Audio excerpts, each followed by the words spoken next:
Good morning छात्रों। नमस्कार, शुभ प्रभात, सत श्री अकाल, आदाब। बहुत सारे शब्द हो सकते हैं अभिवादन के, मेल मिलाप के, पर अपनी मातृभाषा की एक अजीब सी और एक सुंदर खुशबू होती है।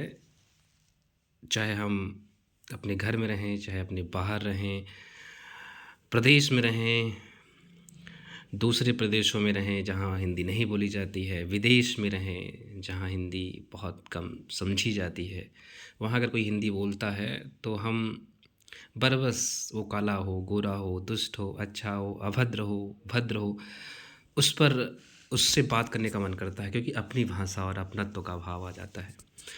ये सब आज हम लोग जिस विषय के साथ आगे आपसे बात करना चाहते हैं हम और आप, ये पाठ्यक्रम में सम्मिलित सभी रचनाकार जितने भी हैं, हमने एक नोट्स बनाने के लिए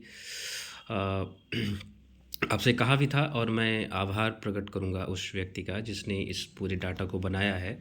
मैं केवल इसमें वाचन कर रहा हूँ, लेकिन इसका पूरा श्रेय एक हमारे प्रिय छात्र दीपांशु जी को जाता है। उन्होंने आपके लिए ये सब बनाया है और आप देख सकते हैं कितना सौंदर्य और सुंदर अलंकरण है, साथ में डाटा भी अच्छा होगा। कुछ हम जोड़ेंगे, कुछ आप सुनेंगे। और ये माइनर और जो भी छात्र अन्य विषयों के हैं, खासकर माइनर के लिए मैंने बनाया है कि आप देखिए और ज़्यादा से ज़्यादा डाटा लीजिए, और ये आपके उसमें नंबर जोड़ेगा जितना आप चाहते हैं। ये डाटा जो है आपके लिए इसलिए महत्वपूर्ण है क्योंकि कम समय में अधिक हम पढ़ेंगे। और हम शुरू करते हैं। पाठ्यक्रम में सम्मिलित सभी रचनाकार आदिकालीन कवि हैं, तो आदिकाल की विशेषताएं आपको तैयार होंगी। आश्रयदाता की प्रशंसा है और डिंगल पिंगल भाषा का प्रयोग है, और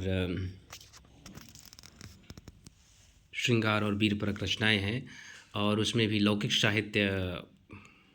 अब हम आदिकाल की विशेषता तो आप तैयारी कर लीजिएगा, अब आगे मिलेगा तो बात करेंगे। वैसे मैंने इस पर और वीडियो बनाया है, और दूसरे वीडियो को आप देख सकते हैं। विद्यापति हैं, विद्यापति गोरखनाथ अमीर खुसरो भक्तिकालीन सगुण कवि। सगुण कवियों का मतलब होता है जिनके ईश्वर किसी गुण के साथ हों, चाहे वो रूप का गुण हो, चाहे वो सौंदर्य का गुण हो, चाहे वो वाणी का गुण हो, चाहे वो आदर्श चरित्र हो, किसी प्रकार से वो अपने गुणों से युक्त हैं, स्वरूप हैं, वो जो है भक्तिकालीन में आते हैं। सूरदास के जैसे ईश्वर हैं भगवान श्री कृष्ण, और तुलसीदास के भगवान श्री मर्यादा पुरुषोत्तम श्री राम जी हैं। भक्तिकालीन निर्गुण जो कवि हैं वो कबीरदास हैं और मलिक मोहम्मद जैसी। कबीरदास जो है वो संत काव्यधारा अर्थात ज्ञानाश्रय शाखा से आते हैं, और मलिक मोहम्मद जैसी आते हैं मलिक मोहम्मद जैसी आते हैं मलिक मोहम्मद जैसी आते हैं मलिक मोहम्मद जैसी आते हैं प्रेमाश्रयी या जो है प्रेम काव्यधारा से, ठीक है, या सूफी काव्यधारा से आते हैं। रीतिकालीन जो कवि हैं वो केशवदास हैं, बिहारी हैं, घनानंद हैं। क्यों महत्वपूर्ण है, इसमें कौन सबसे अच्छा है, किस काल का है। रीतिबद्ध रीतिकाल में भी 3 आप याद रखना पड़ेगा आपको, रीतिबद्ध, रीति सिद्ध, रीति मुक्त, कक्षाओं में बताया गया है आपको, ठीक है, तो आप वहाँ से भी तैयार कर सकते हैं छात्रों। और आधुनिक कालीन कवि भारतेंद्र हरिश्चंद्र, जयशंकर प्रसाद, सूर्यकांत त्रिपाठी निराला, और सुमित्रानंद पंत, महादेव वर्मा, अज्ञेय, मुक्तिबोध, नागार्जुन, धर्मेश भारती। छायावादोत्तर में 2 हैं, एक है अज्ञेय, एक है प्रयोगवाद, एक है प्रगतिवाद। अज्ञेय मुक्तिबोध जो है वो आते हैं प्रगतिवाद से, और वो प्रयोगवाद से, और नागार्जुन, धर्मेश भारती और धूमिल जो आते हैं वो प्रगतिवाद से आते हैं। सभी रचनाकारों का संक्षिप्त परिचय पाठ्यक्रम के अनुसार जो है आदिकालीन कवि। अब हम शुरू करते हैं। जैसा कि डाटा हमारे पास है, उस डाटा से हम आपको जोड़ करके बताने का प्रयास करते हैं। विद्यापति का जीवन परिचय, जन्म 1380 ईस्वी और मृत्यु 1460। ये आपके लिए बहुत महत्वपूर्ण है छात्रों। थोड़ा ध्यान रखिएगा कि आपको ये याद होना चाहिए, दिवस आप याद रखिएगा। पिता का नाम भी बहुत महत्वपूर्ण है, तो गणपति ठाकुर एक बार पढ़िएगा। गणपति ठाकुर है। हंसनी देवी माता का महत्वपूर्ण नहीं है इनके, लेकिन ऊपर के तीनों महत्वपूर्ण थे। और कीर्तिलता जो कि अवहट्ट में है, ठीक है। आप अवहट्ट की जो भाषा है, अवहट्ट भाषा वो भाषा है जो अपभ्रंश से श्रेष्ठ थी और हिंदी के निकट थी, ठीक है। इसके बाद भू परिक्रमा है। ये देखिए, भू परिक्रमा भू परिक्रमा और कीर्ति पताका, पुरुष परीक्षा, लिखना वाली, गोरज विजय, ये इनकी रचनाएं हैं। आप इनको तैयार कर लीजिएगा और हम आगे चलते हैं। गोरखनाथ में हम आ जाते हैं। बहुत तेज़ी से हम आपको बताने का प्रयास करेंगे। गोरखनाथ हैं और गोरखनाथ का जीवन परिचय जो है वो गोरखनाथ का जन्मकाल और स्थान। कुल विषयों में विद्वानों का में जो मतभेद है, क्योंकि गोरखनाथ एक आदि कवि हैं और आदि कवि हैं, खासकर आदिकाल के वो कवि जो रहस्यात्मक रहे और थोड़ा सा अपने जीवन को समाज से दूर जाकर जिए हैं और उनके बारे में डाटा सच में मिलना आसान नहीं है, लेकिन कुछ शोध हुए नागरिक विचारणी सभा के द्वारा, उसमें शुक्ल जी ने इनका जो समय बताया है वो 13वीं शताब्दी बताया है। मुख्य स्थान इनका जो है, मुख्य स्थान गोरखपुर है, आज भी आप जानते हैं।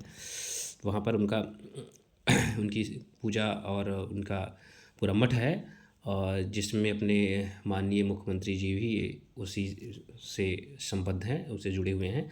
आरंभकर्ता नाच साहित्य परंपरा के विस्तारक हैं। मैं तो ये कहूँगा कि प्रवर्तक तो जो है मत्स्येंद्र नाथ आते हैं, लेकिन सही ढंग से स्थापित जो त्रुटियाँ रहीं, जो कमियाँ रहीं, जो विस्तार करने के सारे द्वार थे, वो खोलने का काम जो है करते हैं गोरखनाथ। मत्स्येंद्र नाथ इनके गुरु का नाम है। ये महत्वपूर्ण है छात्रों आपके लिए। एक प्रश्न मैंने 1000 बार आपको बताया है कि जो है इनके गुरु का नाम, इनके जो संख्या है नाथों की, वो आप तैयार कर लीजिएगा। इनके साथ आएगा पेपर में, आने के चांसेस बहुत ज़्यादा हैं, तैयार कर लीजिएगा। ठीक है, 9 है। ये पिछली बार एक प्रश्न आया था यहाँ पर, अब बात आ गई तो बता ही दे रहा हूँ। ये जो हठ शब्द है, हा और ठा, देखिए हा सूर्य है, ठा चंद्रमा है। ठीक है, तो जो है सूर्य यानी कि सूर्य और चंद्रमा नाड़ी को, सूर्य और चंद्र जो नाक में छिद्र हैं, इनसे इसी को कहा जाता है और इसी दोनों को साधने का काम ही हठ योग कहलाता है। और पेपर में जो आया था हा और ठा का मतलब पूछा था, तो आप उतना लिख लीजिएगा। आगे चलता हूँ। गोरखनाथ की रचना का नाम तो देख लीजिए, गोरखबानी है। और उसके बाद जो है इनकी रचनाएं 14 बताई गई हैं। उसमें से कुछ का नाम है महादेव, गोरख पुष्टि, गोरक्षत, गोरख, गणेश गोष्ठी, निरंजन पुराण, अष्टक्षरी। ये बहुत ज़्यादा महत्वपूर्ण, इसमें से कुछ नहीं है, बस गोरक्ष किसमें लिखा रहेगा इतना याद रखिएगा, वही उनका होगा। यदि कोई आ जाता है तो उसके लिए फिर थोड़ा सा उनको और अध्ययन करना पड़ेगा। बाकी इनमें ज़्यादा महत्वपूर्ण रचनाएं नहीं हैं। इनके गुरु जी का महत्वपूर्ण है, नाथों की संख्या महत्वपूर्ण है आपके लिए, उतना तैयार करके रखिएगा। अमीर खुसरो का जीवन परिचय। जन्म 1253 ईस्वी में इनका जन्म होता है और एटा जिला उत्तर प्रदेश, ये भी पूछा जा सकता है। जिला भी, अब जिला जब जहाँ जहाँ आधुनिक कवि और जिनके जिले निश्चित हैं उनके बारे में आपको जिला तैयार करके रखना होगा। गांव पटियाली था। वास्तविक नाम इनका अबुल हसन था। अमीर खुसरो को खड़ी बोली का हिंदी का पहला कवि माना जाता है, तो पेपर में पूछा जा सकता है। ये आप नोट करके रख लीजिएगा छात्रों, अलग से रख लीजिएगा। इनके गुरु का नाम निजामुद्दीन औलिया है, आप इसको भी नोट, गुरु के जितने भी नाम मैं आपको बताऊँगा वो सब आप नोट्स में अलग, व्यक्ति और गुरु ऐसे ही आप लिख लीजिएगा। शुक्ल जी के अनुसार इनकी मृत्यु 1324 में हुई और 120-21 ग्रंथ जो है उपलब्ध हुए हैं और इनकी रचनाएं पहेलियां हैं, मुकरियां हैं, ठीक है, और कहावतें हैं। और देख लीजिएगा, किताब में दिया गया होगा और कुछ रचनाएं, आप उसको देख लीजिएगा एक बार। भक्तिकालीन सगुण कवि सूरदास हैं। सूरदास क्यों प्रसिद्ध हैं? देखिए, भगवान श्री कृष्ण का जो वात्सल्य, भगवान श्री कृष्ण का जो बाल स्वरूप है उसका वर्णन करते हैं, इसलिए वात्सल्य रस के साथ ही अपनी रचनाएं लिखते हैं। और 1585 में इनका जो है संवत 1535 यानी सन 1478 याद रखिएगा, 1583 याद रखिएगा। जब संवत और सन दोनों हो तो आपको थोड़ा सा समझने लायक एक याद कर लीजिए, उसमें से अगर संवत आएगा तो 57 जोड़ दीजिएगा, और संवत पूछेगा तो सन में जोड़ दीजिएगा, और अगर संवत आता है तो सन से, संवत से 57 घटा दीजिएगा तो ईस्वी आ जाएगा। रुनकता आगरा याद रखिएगा। पिता का नाम राम भक्त है और अष्टछाप के ये कवि हैं, ये पूछा जा सकता है। अष्टछाप वाला कवि मैं अभी थोड़ा सा चर्चा कर लूँगा। अष्टछाप में 8 कवि हैं। एक पासवर्ड मैं आपको यहीं पर दे रहा हूँ, ये मेरा पासवर्ड था, मैंने बनाया था, याद रखिएगा छात्रों, लिख दे रहा हूँ, लिखने में थोड़ा अलग लगेगा। देखिए फिर से, कु सुप क्री, कु मानी हो जाएगा, इस कु का मतलब हो जाएगा कुंभन दास, इसका मतलब सूरदास, इसका नाम परमानंद दास और इसका कृष्ण, ठीक है। इसी के आगे लिखिएगा च छी गो और नम, ठीक है। च मतलब हो जाएगा चतुर्वेदास, छीत मतलब छीत स्वामी, गो मतलब गोविंद, और नंददास मतलब न मने नंददास हो जाएगा। जो ये 4 कवि पीछे के हैं ये जो है विट्ठल नाथ के शिष्य हैं। और ये जो वल्लभाचार्य हैं, ये वल्लभाचार्य के जो आगे के जो 4 शिष्य थे वो वल्लभाचार्य के शिष्य थे। पेपर में आएगा ही आएगा, किसी रूप में पूछेगा, तो प्लीज़ कृपया करके आप लोग इसको नोट्स में ऐसे बना लीजिएगा पासवर्ड के साथ, और आगे के 4 कवियों के पूरा नाम लिख करके उनको वल्लभाचार्य का शिष्य दिखा दीजिएगा और बाकी को दिखा दीजिएगा विट्ठल नाथ का शिष्य। इनकी भाषाएँ क्या हैं? ब्रज हैं। ब्रज अक्षाप की स्थापना कब हुई है? 1565 में हुई है, इसको भी आप लिख लीजिएगा। ये लोग किस मंदिर में गाते थे? ये लोग राजस्थान के एक श्रीनाथ मंदिर है उसमें गाते थे।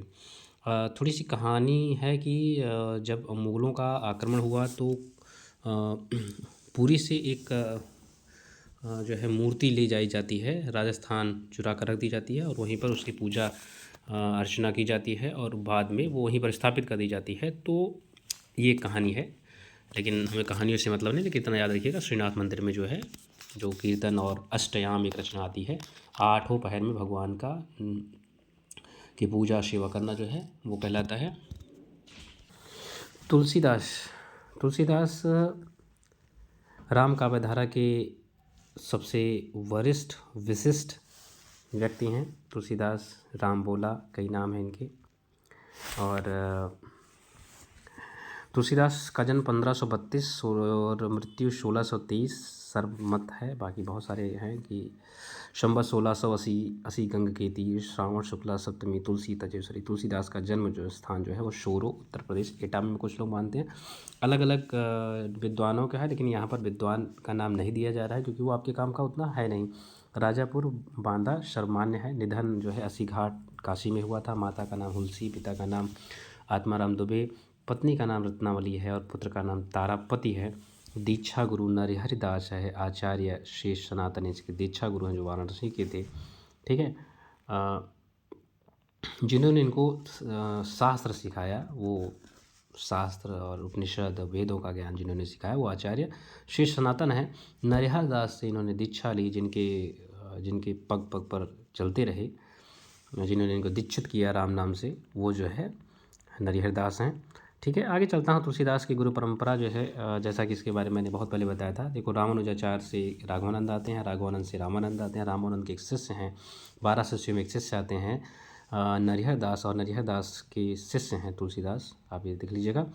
इनकी उपनाम बचपन का नाम राम बोला है। इनकी जातीय कवि कहा जाता है, आचार्य शुक्ल ने ऐसा कहा है। और हिंदी साहित्य का आकाश का चंद्रमा इन्हें आचार्य शुक्ल और भिखारी दास कहते हैं। सूर सूर तुलसी सुसी उड़गन केशोदास, याद है लाइन बच्चों? सूर सूर, सूर्य के समान जो है सूर्य हैं, सूरदास जो है सूर्य हैं, और तुलसी शशि, तुलसीदास के समान, चंद्रमा के समान तुलसी हैं, उड़गन केशोदास और पुच्छल तारे के समान जो है केशोदास हैं। जो चमक तो रहे हैं पर वैसी चमक नहीं है जैसा सूर्य और चंद्रमा में स्थायी होती है, ये बात है। अनुप्रास के बादशाह आचार्य शुक्ल कहते हैं। भक्ति का महासागर इन्हें निराला और आचार्य शुक्ल कहते हैं। तुलसीदास के मित्रों का नाम पेपर में आएगा तो नहीं, लेकिन एक बार शायद पूछा था रहीमदास के पद वद के लेकर के, तो देख लीजिएगा। राजा भगत हैं, गंगाराम है, कवि गंग जो हैं वो गंगाराम यही हैं। टोडरमल है, रहीमदास हैं और रश खान के मित्र हैं।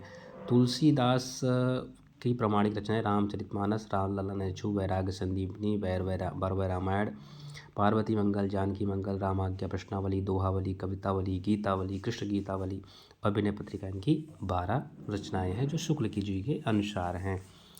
तुलसीदास को प्रथम रचना गीतावली है। तुलसीदास की अंतिम रचना कवितावली है। इसी में ही हनुमान बाहुक भी है। रहीम के आग्रह पर लिखी गई बरवै रामायण और सूरदास के आग्रह पर कृष्ण गीतावली। जब ये वृंदावन घूमने जाते हैं वहाँ पर प्रभावित होते हैं और सूरदास से मिलते हैं, तो सूरदास के कहने पर ये कृष्ण गीतावली लिखते हैं। बहुत सुंदर है, मुक्तक छंद है, गजब। आप पढ़िए एक एक पद क्या तुलसीदास ने लिखा है। अवधि के तो सम्राट है ये हैं, लेकिन ब्रज की भी जो सुंदर शब्दावली का प्रयोग करते हैं, कभी कभी ऐसा लगता है क्या तुलसीदास का विविध और सौंदर्य चित्रांकन देखकर आनंद आ जाता है। भक्तिकालीन निर्गुण कवि कबीरदास पढ़ाते हैं। कबीर सबका मालिक एक, ठीक है। और कबीरदास के बारे में है। कबीरदास, कबीर का अर्थ होता है महान। काशी में प्रकट भय रामानंद चिताए, काशी में इनका जन्म हुआ है। काशी में एक लहतारा नामक तालाब के किनारे इनका जन्म हुआ है और रामानंद के द्वारा इनको जो है शिक्षा दी गई। रामानंद के 12 शिष्यों में ये भी आते हैं। ठीक है, मगहर में जन्म लेने वाले ऐसा बताते हैं पीताम्बर बरद्वार, डॉक्टर राम कुमार वर्मा। ये सब आपके काम का नहीं है, लेकिन जान लीजिए डॉक्टर गोविंद त्रिपुरारी, रामजी लाल सहाय, ये सब मगहर में जन्म लेना, लेकिन जो कि हमारे पास जो डाटा है वो उसमें मगहर में इनकी मृत्यु हुई है। फिलहाल आगे चलते हैं। कबीर के गुरु हैं, हिंदू गुरु जो हैं वो रामानंद हैं। कबीर भी रामानंद को अपना गुरु मानते हैं। मुस्लिम गुरु जो है वो शेख तकी हैं। ठीक है, मुस्लिमों के आधार पर उनको शेख तकी कसे से माना जाता है। पीर का अर्थ मैं आपको यहीं पर बता दूं, नोट कर लीजिएगा। पीर के 2 अर्थ हैं। एक तो पीर का अर्थ होता है गुरु, ठीक है, मुस्लिम में जो है गुरु को पीर कहा जाता है। और मुक्तक छंद में जब अब आप रीति मुक्त छंद पढ़ेंगे तो वहाँ पीर का मतलब होता है दर्द।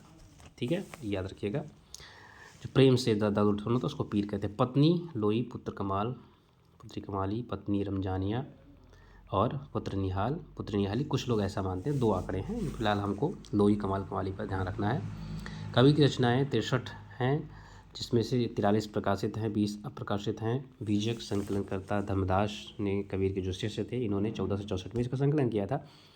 कबीर की रचनाएं वैसे तो साखी, शबद, रामायणी है। इसका जो समवेत स्वरूप है उसे ही बीजक कहा जाए, जिसका संग्रह जो है धर्मदास, क्योंकि बीजक ने कुछ लिखा नहीं है, उन्होंने उपदेश दिया है। उनके शिष्यों ने उनके उपदेश को जो है साखी, शबद, रामायणी 3 भागों में। साखी माने अब शिक्षा होता है, शबद माने पद होता है, रामायणी माने रामायण यानी कि 2 चौपाइयों में जो लिखा गया स्वरूप होगा और रामायणी है। ठीक है, साखी का तद्भव रूप जो है वो 59 अंग है। पहला अंग गुरुदेव का अंग, अंतिम अंग अभिन्न अविहड़ को अंग। सदुक्कड़ी इनकी जो राजस्थानी खड़ी बोली, सदुक्कड़ी भाषा इनकी मानते हैं। शुक्ल जी पंचमेल खिचड़ी मानते हैं, यहीं पर लिख लीजिएगा, पंचमेल खिचड़ी मानते हैं। श्याम सुंदर दास और वाणी का डिक्टेटर हजारी प्रसाद द्विवेदी मानते हैं। शब्द 23 अंग हैं। भाषा ब्रज और पूर्वी बोली है। दार्शनिक विचार माया ब्रह्म जीव से संबंधित इसमें जो है कविताएं आती हैं। रामायणी में बीजक का महत्वपूर्ण अंग है। चौपाई और दोहा छंद हैं। 47 अंग हैं। ब्रज भाषा तथा पूर्वी बोली इसमें है। कबीर ने किससे क्या कहा, कबीर ने किससे क्या ग्रहण किया। जीवों के प्रत्यय का भाव वैष्णव से लेते हैं। हठ योग नाथ संप्रदाय से लेते हैं। माया मोह का विरोध और अद्वैतवाद शंकराचार्य। अद्वैतवाद का मतलब क्या होता है छात्रों, अद्वैत, अब ये जैसे कबीर का दर्शन क्या है तो वो अद्वैत दर्शन है, याद रखिएगा। तो अद्वैत माने आ माने नहीं, द्वैत माने 2, यानी कि परमात्मा और आत्मा 2 नहीं है बल्कि एक है। ऐसा शंकराचार्य भी मानते हैं और ऐसा ही कबीर भी मानते हैं। भावात्मक रहस्यवाद प्रेम साधना सूफी का है। एकेश्वरवाद मुसलमानों से है। ज्ञान मार्ग रामानंद हिंदू धर्म शास्त्रों। कबीर के का काव्यगत स्मृतियाँ एवं महत्वपूर्ण पंक्तियाँ। दार्शनिक विचार पाणी ही ते हिम भया, हिम हो गया बिलाय, जो कुछ था सो ही भया, अब कुछ कहा न जाए। जो अद्वैतवाद दर्शन है, अगर आप देखिए तो मैंने कहा कि पानी जो है वो एक अलग है, लेकिन पानी का ही स्वरूप बर्फ़ होता है। जो है बर्फ़ और पानी यानी कि आत्मा और परमात्मा क्या होते हैं। पानी ही तो हिम है, पानी की परमात्मा से ही तो आत्मा का जन्म होता है, नहीं पानी से ही हिम होता है। और हिम हो गया विलय, और जो है बर्फ़ जब पिघल जाती है तो वह पुनः पानी बन जाती है। यानी कि ये आत्मा जब नष्ट होती है, आत्मा जब परमात्मा से मिलती है तो अपना अस्तित्व खो देती है। जो कुछ था सोई भया। परमात्मा जब परमात्मा में जब आत्मा आ जाती है तो वो उसी में समाहित हो जाती है। अब कुछ कहा ना जाए, अब इससे ज़्यादा कुछ और कहा नहीं जा सकता। जो ज्ञानी व्यक्ति है वो ये जान ले कि वो इस माया मोह में, इस संसार में पड़ कर के चाहे जितना ज़्यादा ज्ञान और गर्व और घमंड से भरा रहे, पर उसे एक दिन परमात्मा से ही मिलना है। वो चाहे जितना भी ऐश्वर्य और तांडव कर ले, पर उसे ये समझना होगा कि वह परमात्मा का ही पद विचार इसका है। वह है आडम्बरों का विरोध करते हैं, काकर पाता जोड़कर मस्जिद लई चुनाए, ताप चढ़ी मुल्ला बाग दे बहरा हुआ, क्या बहरा हुआ खुदाए।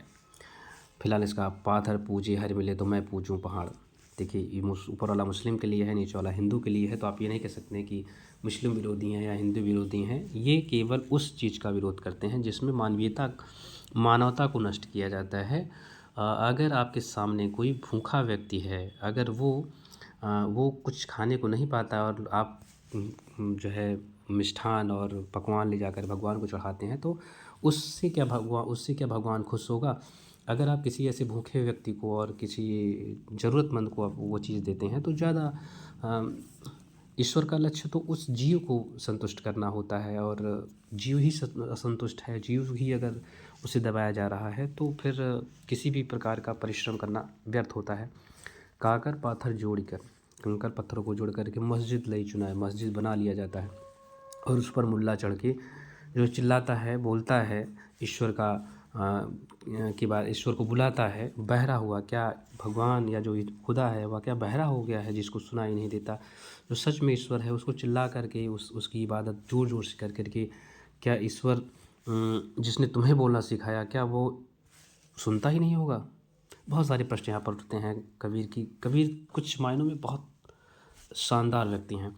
पाहन पूजे हर मिले, पाहन यानी कि पहाड़ पूजने से, यदि पत्थर पूजने से यदि हर मिलते हैं, भगवान मिल जाएं, तो मैं पहाड़ पूजूंगा। छोटे से पत्थर पूज करके अगर हमें ईश्वर मिल जाते हैं तो मैं तो पहाड़ पूजूंगा। ताते यह चाकी भली, तो कभी कहता है कि जिस चक्की से मैं आटा, गेहूँ पीस करके आटा बनाता हूँ, ये सबसे उत्कृष्ट है, क्योंकि ये तो मुझे कुछ खिलाती है, लेकिन इस स्वरूप में जिसका कोई उपयोग नहीं हो, यानी कि अगर कोई व्यक्ति हमारी मदद कर रहा है, किसी व्यक्ति के लिए हम उपयोगी बन जा रहे हैं, वो ज़्यादा अच्छा होता है। जिसका कोई अस्तित्व नहीं है, जिसका कोई उपयोग नहीं है, मानवता को छोड़ करके और कुछ अगर आप उपयोग कर रहे हैं तो वह किस प्रकार से अर्थ सिद्ध हो सकता है?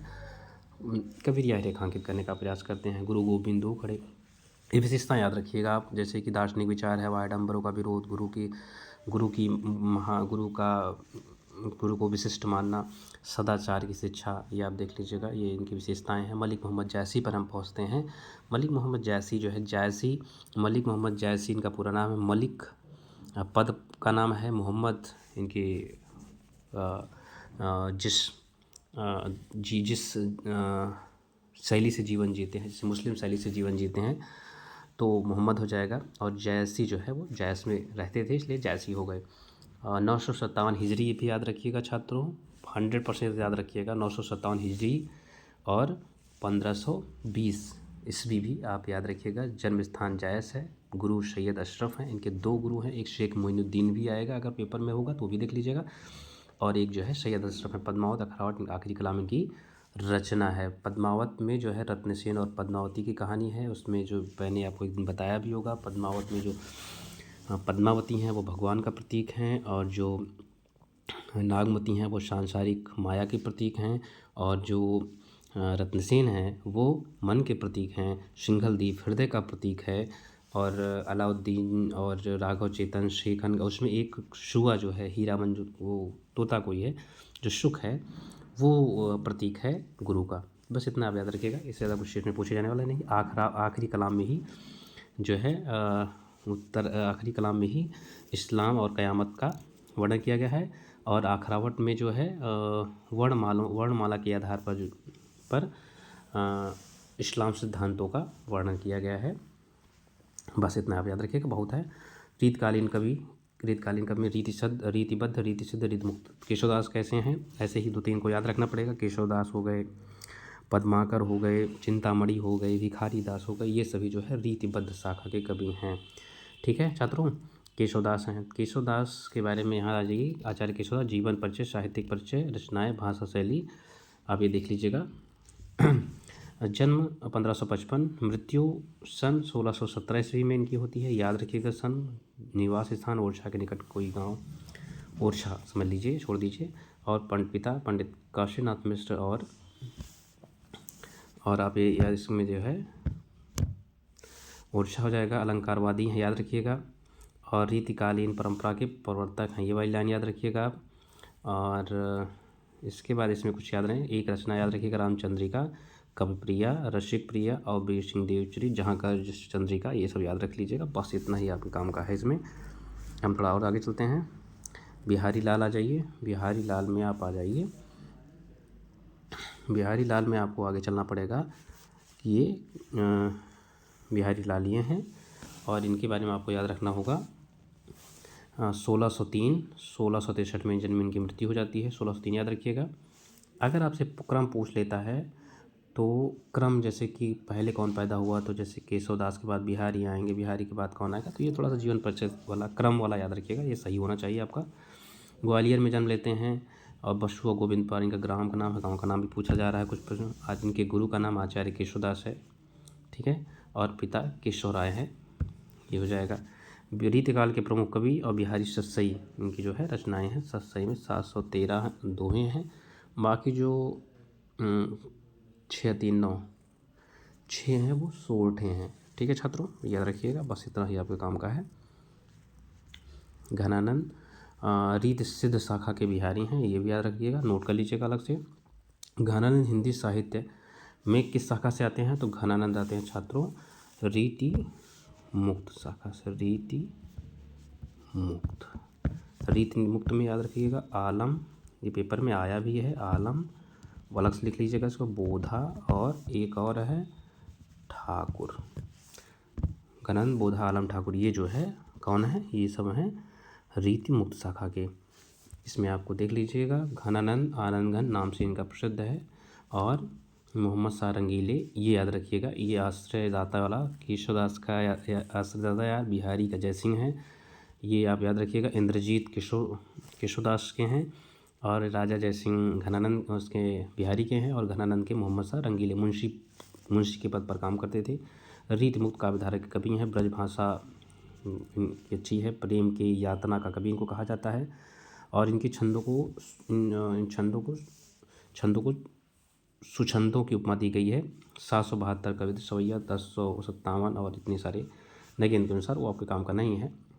और ये एक प्रश्न आप छात्रों याद रखिएगा, ये वाला भी याद रखिएगा, किस संप्रदाय से हैं? निम्बार्क संप्रदाय से हैं। इनकी प्रेमिका का नाम जो है वो सुजाना, आप याद रखिएगा, ये आपके काम का है। किस प्रकार की रचनाएं लिखते हैं? वियोग श्रृंगार की, ठीक है। घनानंद के मूल प्रेरक उनकी प्रेमिका सुजान है, ये याद रखिएगा, पूछा जा सकता है। प्रिय चातक जो है घनानंद के प्रिय प्रतीक चातक पक्षी है, ठीक है, जो अपनी प्रेमिका के मरने पर स्वयं भी मर जाता है, ऐसा पौराणिकता और ऐसा इतिहास बताता है। अपनी रचनाओं में कृष्ण सुजान शब्द का प्रयोग बहुतायत प्रयोग करेंगे, ठीक है। और उसके बाद विरह लीला फारसी छंदों में आप इतना ही आपके काम का है छात्रों, जो मैंने इंपॉर्टेंट लगा बताया। इनकी मुझ रचनाएं देख लीजिए, सुजान सागर, विरह लीला, कोक सागर, रसकेलवल्ली और कृपा, इतना आप पढ़ के जाइए, आपका काम हो जाएगा। रचना भी अलग से आप जो भी मैं बता रहा हूँ वो लिखते चले जाइए, और अभी लिख लेंगे तो सुबह उसको उठ के एक बार पढ़ लेंगे, आपका काम माइनर में हो जाएगा। और आप देखिए, जो भी बच्चे पढ़ रहे हैं वो एक दूसरे माइनर वाले बच्चों के पास भेजते हैं जिनको वो जानते हैं, ये आप ज़रूर कर दीजिएगा। मैं सबको नहीं जानता हूँ, लेकिन आप जिनको भी जानते हैं उनके पास आप भेजिए, 1 से 2, 2 से 3, और सबसे कहिए ये जो है लाइक और सब्सक्राइब तो जरूर कर दें, लाइक चाहे करें चाहे ना करें। कमेंट अगर कोई प्रश्न पूछ रह जाता हो तो प्रश्न आप जरूर कर दीजिएगा, मैं उसका उत्तर ज़रूर दूंगा। ये मैं इसलिए बना रहा हूँ, मेरा कोई काम नहीं था इसका, लेकिन मैं आपके लिए बना रहा हूँ, तो आप इसको कोशिश करिएगा कि आप इस पर अपनी बात सब्सक्राइब और कमेंट करके ज़रूर करिए। आज मैं अगर इसमें मेहनत कर रहा हूँ तो उसका फल जितना आपको मिले उसका थोड़ा सा भी मुझे मिलता है तो भी मुझे अच्छा लगेगा, और लाभ सभी छात्रों को मिलना चाहिए। चलिए आगे चलते हैं। आधुनिक कालीन कवि भारतेंदु, ठीक है, भारतेंदु हरिश्चंद्र, भारतेंदु इनकी उपाधि है, हरिश्चंद्र इनका नाम है, याद रखिएगा। आगे चलते हैं। आधुनिक हिंदी साहित्य के युग प्रवर्तक भारतेंदु हरिश्चंद्र का जन्म 9 सितंबर 1850 को काशी उत्तर प्रदेश में हुआ था। इनके पिता का नाम बाबू गोपाल चंद्रधर गिरधर दास तथा माता का नाम पार्वती देवी था। 13 वर्ष की अल्पायु में माता पिता की मृत्यु होने के कारण घर का सारा दायित्व इनके ऊपर आ जाता है। भारतेंदु जी की आरंभिक शिक्षा घर पर हुई, और इन्होंने हिंदी, उर्दू, बंगला और अंग्रेजी भाषा एवं साहित्य का अध्ययन गलत लिखा हो तो ये अध्ययन में पूरा रहेगा। भारतेंदु हरिश्चंद्र 1850 काशी, पिता का नाम गोपाल चंद्र गिरधरदास, ये गोपाल चंद्र गिरधरदास ये रीतिकालीन कवि हैं, ठीक है, तो ये आपके बहुत ज़्यादा इसमें है। बाकी सारा डाटा आपने पढ़ ही लिया है। मृत्यु इनकी 1835 वर्ष इनका जीवन रहा है। इन पर जो है 1976 में डाक टिकट जारी किया गया था इनकी। जयशंकर प्रसाद पर आ जाते हैं। इनकी बहुत सारी रचनाएं हैं, रचनाओं का विवरण इसमें दिया नहीं है छात्र ने, तो कोई बात नहीं है। जैसे कि इनकी एक रचना है निज भाषा उन्नति है, अला देख लीजिएगा। रचनाओं पर हम जल्दी इस पर देखते हैं, अगर आज मौका लगेगा तो रचनाओं पर भी हम देख लेंगे, बात करेंगे। और इनके नाटक हैं, प्रेम जोगनी है, नीलबंधु है, आप देख लीजिएगा, बहुत सारी रचनाएं हैं। आ गए हम लोग जयशंकर प्रसाद के पास। जयशंकर प्रसाद 1800 1889 वाराणसी देवी प्रसाद सन 1937 में इनकी मृत्यु हो जाती है। 1889 1937 याद रखिएगा। वाराणसी अंग्रेजी, फारसी, उर्दू और संस्कृत। और इनकी जो रचनाएं हैं अजातशत्रु, आंसू, जन्मेजय गायक, नागयज्ञ, एक चित्रधार, चंद्रगुप्त, स्कंदगुप्त, ये सब नाटक हैं। तितली उपन्यास है, हीरावती उपन्यास है, कामायनी काव्य है, कामना काव्य है, कानन कुसुम, प्रेम पथिक, झरना, लहर, कंकाल जो है वो कहानी है, पुरस्कार भी एक कहानी है। कंकाल उपन्यास है शायद, हाँ उपन्यास है। बाकी ऊपर के जो है वो सब काव्य हैं, पुरस्कार कहानी है, जो कि आपने 11 में पढ़ा होगा। छायावाद के प्रवर्तक माने जाते हैं शंकर प्रसाद, इतना याद रखिएगा। बस बहुत तेज पढ़ा रहा हूँ, बहुत तेज करने की कोशिश कर रहा हूँ। जो सूर्यकांत त्रिपाठी, निराला। एक चीज़ मैं आपको यहाँ बता देना चाहूँगा छात्रों, ये पूछा जा सकता है तो आप इसको लिख लीजिएगा, प्र-नि-प-वो, ठीक है, प्रणिपव। ये मेरा पासवर्ड था। प्रा माने हो जाएगा प्रसाद, नी माने निराला, पा माने पंत और वा माने वर मानी महादेवी वर्मा, ठीक है। ये आप याद रखिए छात्रों, आपके काम देगा। क्रम पूछा जाता है छात्रों का लोगों का। निराला आ जाएंगे, सूर्यकांत निराला। 1897 जन्म, 1961 मेदिनीपुर बंगाल। पिता राम साहब त्रिपाठी। 3 वर्ष की आयु में मात्रहीन हो जाते हैं। 22 वर्ष में पत्नी का देहांत। सारा जीवन संघर्षों और निधनता में बीता है। काव्यगत विशेषताएं, स्वच्छंदता, तुक और छंद के बंधन से रहित कविता, दार्शनिकता की छाप, भाषा शुद्ध, संस्कृतनिष्ठ, प्रगतिवादी काव्य में सरल भाषा शैली, कठिन और दुरूह, सरल सुबोध, काव्य, उपन्यास, कहानी, निबंध, जीवनी, ठीक है। सुमित्रानंदन पंत पर हम लोग पहुंच जाते हैं। इनकी रचनाएं आप देख लीजिएगा। और इनकी राम की शक्ति पूजा है, और जो आपने वह तोड़ती पत्थर कविता आपने पढ़ा है वो भी देख लीजिएगा। फिर जागो फिर एक बार देख लीजिएगा। कुकुरमुत्ता देख लीजिएगा, ठीक है। बहुत सारी रचनाएं हैं इनकी, सारी रचनाओं का नाम एक बार जरूर पढ़ लीजिएगा, पेपर में आ सकता है। मतवाला पत्र का संपादन करते हैं। पत्रों के बारे में भी विवरण यहाँ देना था। देखो पत्र का विवरण अगर मिल जाता है तो आज ही बनाता हूँ, लेकिन अभी जितना भी उसको पढ़ाया जा रहा है अभी इसको पहले आप देखिए। 20 मई 1900 में इनका जन्म होता है। कहाँ पे? कौसानी अल्मोड़ा। पिता गंगादत्त। 28 दिसंबर 1970 शुद्ध साहित्यिक खड़ी बोली। 1960 में इनको अकादमी पुरस्कार कला बूढ़ा और बूढ़ा चांद के लिए दिया जाता है। ज्ञानपीठ इनको चिदम्बरम मिलता है। पद्म भूषण इनको 1961। केवल आप ज्ञानपीठ याद रखिए और साहित्य अकादमी कला और बूढ़ा चांद वाला याद रखिए। ये दो भी आपके लिए बहुत ज़्यादा महत्वपूर्ण है, ये दोनों आप महत्वपूर्ण रखिए, बाकी छोड़ दीजिए आप।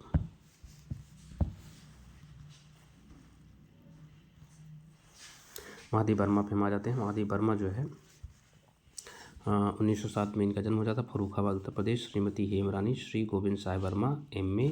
11 सितंबर 1987 निहार रश्मि नीरजा, ठीक है छात्रों। पद्म भूषण उनको, इस पद्म भूषण आपको नहीं याद रखना है। पद्म भूषण इनको मिला हुआ है, देख लीजिएगा। साहित्य अकादमी की सदस्यता पाने वाली पहली महिला हैं। शेक्सपियर पुरस्कार इनको मिला। ज्ञानपीठ पुरस्कार इनको यामा पर मिला, यामा वाला याद रखिएगा। बाकी आप इनको कुछ मत याद रखिए, इस पर हम आगे चलते हैं। छायावाद उत्तर कवि, जन्म मृत्यु आप याद रखिएगा 1907 में। अज्ञेय आते हैं, प्रयोगवाद के प्रवर्तक कवि हैं, ठीक है। इनके बारे में थोड़ा सा हम लोग देखते हैं। 1911 1987। पिता का नाम हीरानंद। जन्म स्थान कश्मीर। प्रयोगवादी काव्यधारा के प्रवर्तक, जैसा कि मैंने कहा आपसे। और उसको पश्चात जो है सच्चिदानंद हिरन व सहन अज्ञेय, ये पूरा नाम याद रखिएगा छात्रों, ये महत्वपूर्ण पूछा जा रहा है। और इनके आंगन के पार, द्वार, अरियो, करुणा, प्रभावमय, हरी घास पर क्षण भर, इंद्रधर रौंदे गए, और अरे यावर याद रहेगा। बहुत सारी रचनाएं हैं। शेखर एक जीवनी है, तो आप इसको याद रखिएगा। किस पत्रिका का संपादन करते हैं ये भी आपको याद रखना पड़ेगा। गजानन माधव मुक्तिबोध। देखिए प्रवर्तक ये रहे, लेकिन प्रथम तार सप्तक कहा जाता है, लेकिन उसका नाम केवल तार सप्तक है, तो तार सप्तक में के कवियों में ये आते हैं। मुक्तिबोध गजानन माधव मुक्तिबोध उनका पूरा नाम है। 13 नवंबर 1917 ग्वालियर के श्योरपुर नामक स्थान पर। प्रारंभिक शिक्षा उज्जैन। प्रथम रचना चांद का मुँह टेढ़ा, ब्रह्मराक्षस, डूबता चांद कब डूबेगा, मुझे याद आते हैं, मेरे सहचर मित्र, अंधेरे में, जब प्रश्न चिन्ह बौखला उठे, मुझे पुकारती हुई पुकारी बहुत ज़्यादा महत्वपूर्ण है। इसमें ब्रह्मराक्षस याद रखिएगा, चांद का मुँह टेढ़ा और डूबता चांद कब डूबेगा, ये इतना है। मेरे सहचर मित्र और अंधेरे में आप देख लीजिएगा। इनकी मृत्यु 11 सितंबर 1964 में होती है, ठीक है। नागार्जुन पर आते हैं। नागार्जुन जो है वो इनका मूल नाम पूछा जा सकता है, बैद्यनाथ मिश्र है। 1911 में इनका जन्म होता है। बिहार दरभंगा। गोकुल मिश्र के पिताजी का नाम उमादेवी। राहुल सांकृत्यायन। नागार्जुन नाम किसने दिया है? तो राहुल सांकृत्यायन ने इनका नाम नागार्जुन दिया है। क्यों दिया होगा? इन्होंने बौद्ध संप्रदाय में अपने आप को दीक्षित किया। या उस तरह से जुड़े रहे। राहुल सांकृत्य ने इनको दिया। पत्नी अपराजिता, नागार्जुन की आदर्श महाकवि निराला जी हैं। नागार्जुन अपना गुरु किसे मानते थे? कबीर को मानते थे। वैसे नागार्जुन और कबीर दास जी में कोई विशेष अंतर नहीं मिलेगा, दोनों अपने में फक्कड़ हैं, दोनों अपने में विशिष्ट हैं। आप देख लीजिएगा, चनाजोर, गर्म युग धारा, सतरंगी पंखों वाली, प्यासी पतराई आँखें, तालाब की मछलियाँ, तुमने कहा था, ये सब का सब जो है इनका रचना साहित्य है। आप याद रख लीजिएगा, नाम जानते रहिएगा, काम देगा आपको। हजार बाहों वाली, ये इतना महत्वपूर्ण नहीं है। प्रयोगवादी कविता के उन्नयन कवि धर्मवीर भारती का नाम? धर्मवीर भारती 25 सितंबर 1926, 4 सितंबर 1967 इलाहाबाद। कांता भारती, चिरंजीव लाल वर्मा, चंदा देवी माता का नाम, निबंधकार उपन्यास हैं ये सब। और गुनाहों का देवता, सूरज का सातवां घोड़ा, ये भी महत्वपूर्ण है। ये रचनाएं इसमें दी गई हैं। आप ठेले पर हिमालय देख लीजिएगा, पशचंती देख लीजिएगा, चांद और टूटे हुए लोग देख लीजिएगा, ठंडा लोहा, कनप्रिया, ये भी महत्वपूर्ण है। बस इतना ही आपको याद रखना है इनके बारे में। आगे चलते हैं हम लोग। सुदामा पांडे धूमिल, ठीक है, इनके बारे में देखिए। इनकी ये सब इनका नाम वाराणसी के जनपद के एक साधारण गांव से खेवली में 9 नवंबर 1936 उनका जन्म हुआ है। और आप देखेंगे ITI किया था, प्रांतीय सरकारी नौकरी कर रहे थे और 1975 में इनकी मृत्यु हो जाती है। किताब में आपके इनके सब दिया गया होगा।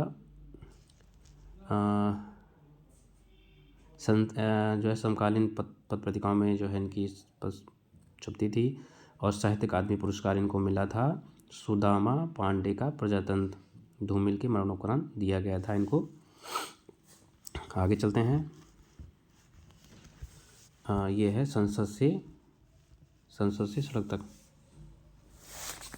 मुक्तिबोध पुरस्कार मिला। कल सुनना मुझे, इस पर साहित्यिक अकादमी पुरस्कार मिला। सुदामा पांडे का प्रजातंत्र, ये भी इनकी महत्वपूर्ण रचना है। अब ये हमको लगता है इसमें समाप्त हो। शोध किसे कहते हैं याद रखिएगा, शोध के क्या कार्य होते हैं, शोध की प्रविधियाँ क्या होती हैं, इस पर भी प्रश्न आ रहा है, एक आध क्वेश्चन आएगा। और इतने में जितना मैंने आज आपको बताया है वो अगर आपने तैयार कर लिया है तो आपको बहुत अधिक लाभ मिलेगा। कुछ और नए प्रश्नों के साथ हम हो सकता है कुछ नए वीडियो, छोटे छोटे शॉर्ट्स भी बना दें, अगर वो बन जाता है तो आपके लिए लाभ होगा। अब आप एक काम करिए, अब अपनी पढ़ाई करिए, इसमें से जो आपने लिखा हो उसको आप एक बार फिर से पढ़ लीजिए। चलिए, और बच्चों दूसरे दोस्तों के पास भी इसको भेजिए जो लिखा है। अगर आप, बहुत बहुत आपका धन्यवाद मैं कह देता हूँ। वीडियो को लाइक कर दीजिएगा, चैनल को सब्सक्राइब कर दीजिएगा। सब्सक्राइब करेंगे तो आपके पास मैसेज जाएगा पुनः जब मैं कोई नया वीडियो बनाऊँगा। हो सकता है हिंदी अगर लिए हैं तो आपको लाभ तो मिलेगा ही, नहीं भी लिए हैं तो आप विद्यालय से जुड़े भी रहेंगे, हमसे भी जुड़े रहेंगे। और गुरु के निकट रहना ज़्यादा श्रेष्ठकर माना जाता है। चलिए, बहुत सारे नव वर्ष की आपको हार्दिक शुभकामनाएं। खुश रहिए, प्रसन्न रहिए, और अपने भी 75 क्वेश्चंस में आप 75 करिए, और जितना निकट रहेंगे 75 के उतना ज़्यादा परसेंटेज आपको मिलेगा। चलिए, धन्यवाद इतनी देर आपको समय देने के लिए। शुक्रिया, धन्यवाद, नमस्कार।